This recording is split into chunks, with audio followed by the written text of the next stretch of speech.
देखो, जब चलना नहीं आता था तो कोई गिरने नहीं देता था, और अब चलना सीख लिया तो हर कोई गिराने में लगा है।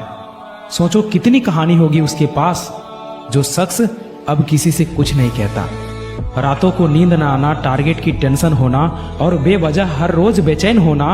अगर ऐसी स्थिति से तुम गुजर रहे हो, तुम्हारे अंदर ऐसा लक्षण दिख रहा है, तो समझ लो तुम इतिहास रचने वाले हो। क्योंकि जो अपने कदमों की काबिलियत पर विश्वास रखते हैं वही अक्सर मंजिल पर पहुंचते हैं।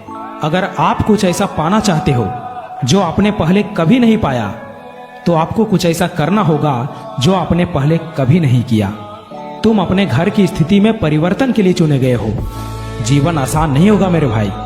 तुम्हारी मेहनत में इतना दम तो होना चाहिए कि एक सफलता की कहानी तुम्हारी सारी असफलताओं को समाप्त कर संघर्षों पर पूर्ण विराम लगा दे। देर से बनो, लेकिन कुछ बनो जरूर, क्योंकि वक्त के साथ लोग खैरियत नहीं, हैसियत पूछते हैं। इसलिए जीवन में जो भी करो पूर्ण समर्पण के साथ करो। उदय किसी का भी अचानक नहीं हुआ मेरे भाई। सूर्य भी धीरे धीरे निकलता है और ऊपर उठता है। याद रखना, उम्र से पहले ही समझदार बन जाते हैं वो लोग जिनके हिस्से बचपन से ही दुख और जिम्मेदारी आती है।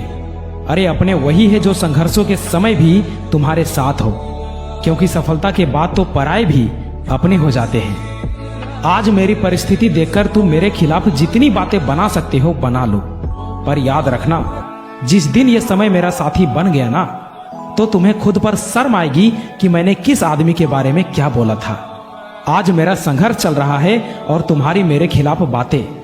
जिस दिन ये मेरा संघर्ष सफलता का रूप लेगा, उस दिन तुम्हें समझ में आएगा कि मैंने किसके बारे में क्या बोला था।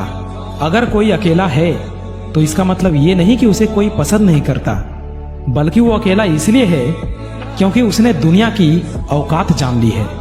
जब लोग पूछते हैं कि आप काम क्या करते हैं, तो वास्तव में वो हिसाब लगाते हैं कि आपको कितनी इज्जत देनी चाहिए।